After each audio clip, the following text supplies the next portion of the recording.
I'm Phil. Welcome to Pretty Good Cooking. Tonight on the show, I'm gonna teach you how to make caldo. Oh my god, I'm having like the biggest brain fart. Is it calde or caldo? Oh my god.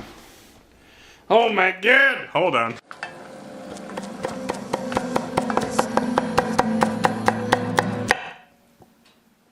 Caldo de Pollo, which is a Mexican chicken stew.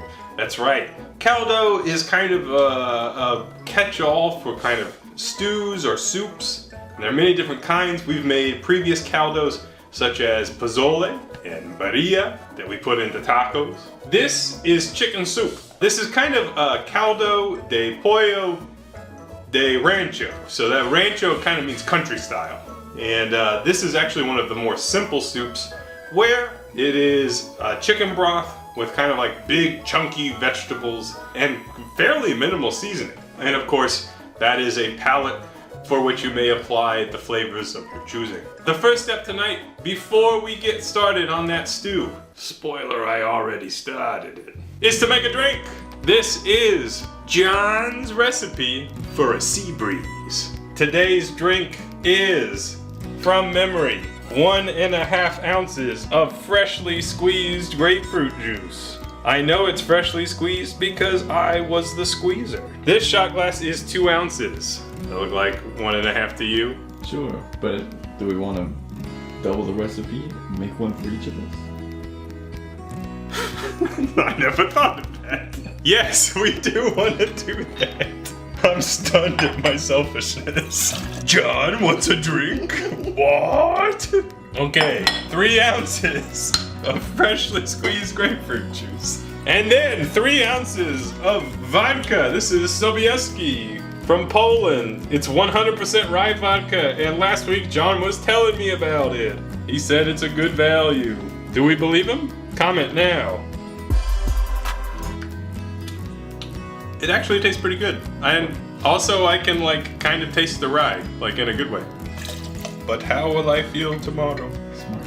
How will I feel tomorrow? Smart is not in the forecast. All right, there's our 3 ounces of vodka. And then, John's a fancy man. He can't abide by no cranberry cocktail. He wants that just cranberry, premium organic cranberry juice from concentrate. And also it's organic. The number one ingredient is water. We're gonna have 4 ounces of that. Boom and boom. And ooh wee! Ah! All right, well, I'm gonna go change shirts. And then, wearing a different shirt, 2 ounces of simple syrup, which is sugar water. Okay, put a little ice in the shaker. Then, we'll serve it on ice as well. Twice chilled cocktail. Oh, it's a beautiful color. And there it is.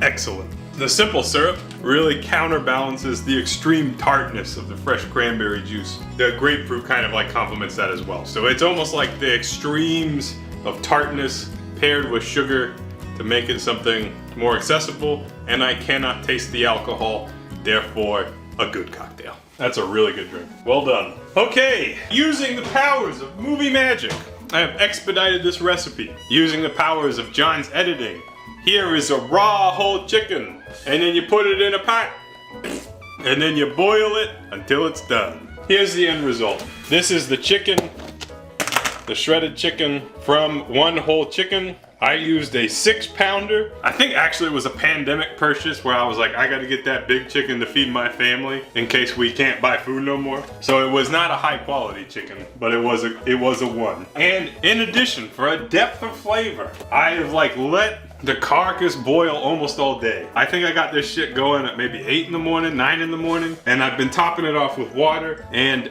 that depth of flavor is provided by the neck of a duck. El Necco del Plato. Or Pato? I don't know. I don't really think it's gonna make that much of a difference, but the point is that I have a very rich stock. You could start this recipe simply by boiling that chicken. Usually it will only take an hour or 2 hours to get it the meat to a shreddable point, and by that time you will have plenty of flavor going on. But since I've done all that work ahead of time, let's go ahead and strain this before we proceed with our plans. This is how you make a recipe that takes a long time to make on Tuesday night. You just you do part of it ahead of time. All right, so this is a very concentrated stock, approximately 3 quarts. I think this recipe calls for like a gallon-ish of liquid, so I may top it off. You'll also notice that there is a considerable amount of fat. You can already see it floating on the top here. In an ideal world, we'd let that cool and we'd skim it off, or if we had like a gravy skimmer, we would do that too. I don't really mind when there's fat in soup, and in fact, sometimes I like it. So we're just gonna leave it for today. I am gonna go ahead and rinse out my pot. You can see that there's crud in there. So for the clarity of our soup, we'll go ahead and rinse that out. Scrub some of the buildup off. All right, so we'll bring that back up to heat, put our stock back in. And I should have mentioned that in addition to the chicken, I put a few cloves of garlic in there too. So there's already a good, healthy garlic flavor. Because we expedited that process, we can skip right ahead to the vegetables. And we are gonna use a pretty wide variety of vegetables today. So let's get started on that. I thought this recipe would be fun, in part because I love making soups and stews. It's like one of the easiest things to make on a regular basis. There's like so much, so much margin for error. you don't gotta worry about it too terribly much. So here I have 4 carrots, which I will peel. Here I go, peeling carrots. All right, here's our carrots, and we will chop them into chunks. Again, because we are making it kind of country style, you cut things into larger chunks. But of course, if that's not comfortable for you, if you're afraid of the chunks, make them smaller, it's fine. Next up, we're gonna add an onion. This is a white onion. I would even consider using a bigger onion than this, but it's the one I have today. Man, that's delicious. We are not gonna finely chop them. We are going to broadly chop them. Also called like a rough chop. So in that goes. What else? Corn. Fresh corn, or you could use frozen. Well, no, we won't do that. Potatoes. Corn doesn't take as long to cook as potatoes do. Today I'm going to use white potatoes, or you could use Yukon potatoes. In an ideal world, you will use potatoes that don't need to be peeled. We'll kind of use a peel-on potato. You could use russets if you wanted, that's fine. But the skin of russets when boiled is not that pleasant to eat, so maybe peel them. I didn't count, but this many potatoes. Because of my outlook on life, I'm gonna add more garlic. That's right, more garlic. This garlic I'm going to chop. I think that more garlic will make this taste more good. Can't be wrong, right? And I'll roughly chop it. So that's 3 more cloves of garlic in the big chunks, but not quite as big as a potato, which is fine. I'm trying to do these in order of like how long it'll take to cook. Probably the most interesting thing of this whole recipe is the introduction of an ingredient that you may not be familiar with, and you may not be familiar with it because I'm not familiar with it. This is a Chayote Squash. It has kind of like an ass on one end, and it's actually a fruit. I believe. Some people say it tastes like cucumber. Other people say it tastes like a cross between a zucchini and a corn. The peel is edible. However, it is not as tender as the rest of the fruit. So today we will peel them, and I'm not gonna stress about that ass peel because you know. And if this is not available to you, you can just use regular zucchini. That would be just fine. You may actually find this soup with both this squash and zucchini as well. The texture is interesting. It's almost like a very dense cucumber. I think that it probably makes sense to split the ass, clap those cheeks, and it's really good. So it's very firm and it has a good bite to it. That bite is it's almost like a cross between the texture of a cucumber and a carrot. So it's much firmer than a cucumber, but the taste is unique. I can taste kind of like the corn and zucchini and cucumber. It's watery, but I think it's closest to corn. Yeah, a little bit of radish too, yeah. No spice though. It's not a spicy radish. That's delicious. I'll definitely we'll use this in the future. So for this, we're just gonna cut it into chunks, soup chunks. And I have no idea how long it takes to cook, so I'm just gonna throw it in there. Pretty fun. There's our 2 squash into the pot. I'd like to emphasize this is a chunky soup, very chunky. There's lots of dishes around the world that do this, and I think it's kind of funny. Not like haha funny, but like kind of practicality funny, where they just take like a big hunk of corn like this and they just put it in there. So you cannot eat this with a spoon. Like you're gonna have to fish it out yourself and gnaw on that corn. In addition, I'm gonna use a regular zucchini. So again, it's like, I got it, I might as well throw it in. This zucchini is in 2 pieces because when I pulled it out of the refrigerator, I immediately dropped it on the ground and it broke. And for that, we'll also do country style chunks. Zucchini cooks pretty fast, so it is a little bit of a bold maneuver to throw it in at this time, but I don't care, so there it goes. Cabbage. You can put cabbage in this recipe. And I see this and I'm like, OMG, that's a lot of food already. Therefore, I am going to omit the cabbage at this time. Instead of putting cabbage in the soup, I'm gonna put a little bit on top as a topping. I also thought it would be fun to use culantro, or as Saraga calls it, goulantro. Culantro. So we'll use that as a topping. We'll kind of tear some up at the end. We can do more garnishes. So you can cut up a lime. All right, there's our limes. Avocado, that'll be good.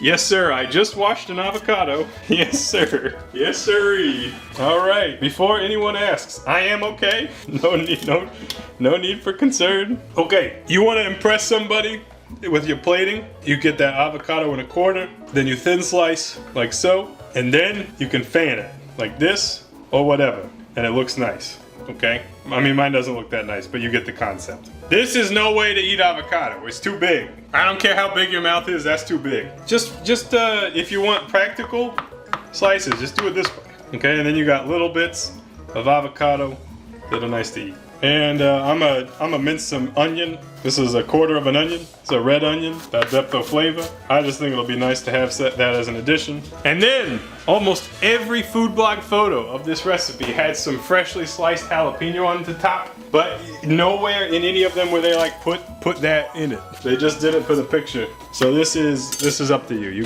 can do it, you cannot do it. I don't care, but I do think it'll look nice and taste even nicer. Remember how simple this soup is. It's a chicken soup with vegetables, which actually that's a good reminder that we can make it a little bit more complex by adding wild and crazy Mexican seasoning, which is cumin and oregano. I think just a little bit, just to give it, a little bit of breadth will be nice. Just a little bit of this, a little bit of that.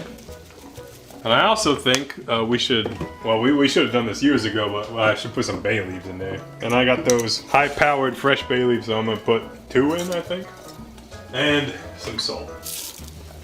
What you'll notice pretty readily is that this is just chock full of vegetables. I'd like to know the history behind the phrase chock full, because I don't understand it. Can you let me know in the comments what does chock full mean? What is it?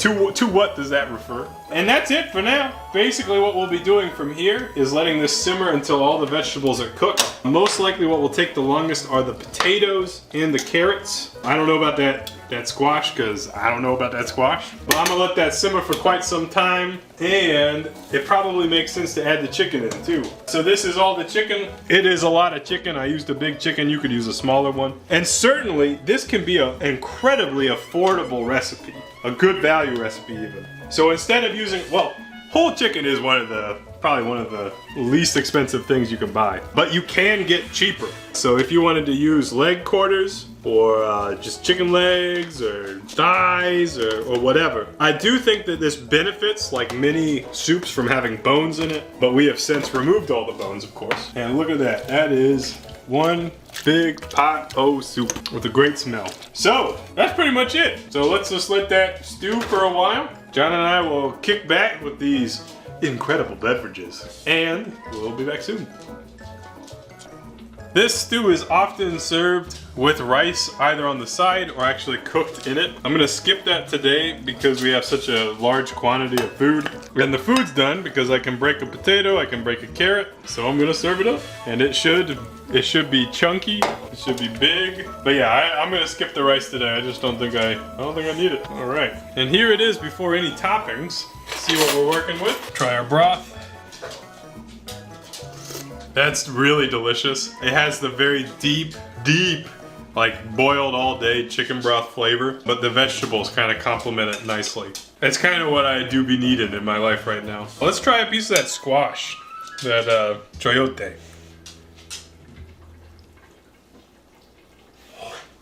Ah, it tastes great, but it's too hot. So when it's cooked, it's really interesting. It almost tastes like, it has the texture of cooked squash like zucchini, but it has more of a corn flavor. It reminds me a little bit of the baby corn flavor, and also almost a little bit like bamboo shoot.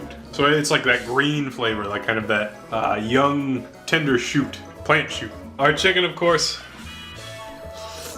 delicious. I'm quite pleased that we made this today. Is this the most exciting food in the world? Absolutely not. You know, it's chicken soup with minimal seasoning. But I feel like I'm gonna eat this and I'm gonna feel so good. So let's doctor it up. There's no acid in this on its own, so this would be a case where being pretty heavy on the lime juice would be a good call. You can throw your limes in there if you want. We'll top with some, well no, let's put the culantro in first. Big pieces of that. We'll kind of stir that in so that it wilts a little bit. You could absolutely just use regular cilantro. That would be totally fine, and actually probably more common. We'll do some cabbage on the top. Our picture perfect avocado fan, some onions, a couple jalapeños, which we will place artfully. How nice. Okay. If you want to shirk the if you want to shirk the healthiness of this dish, you could just add sour cream. You need that creamy element.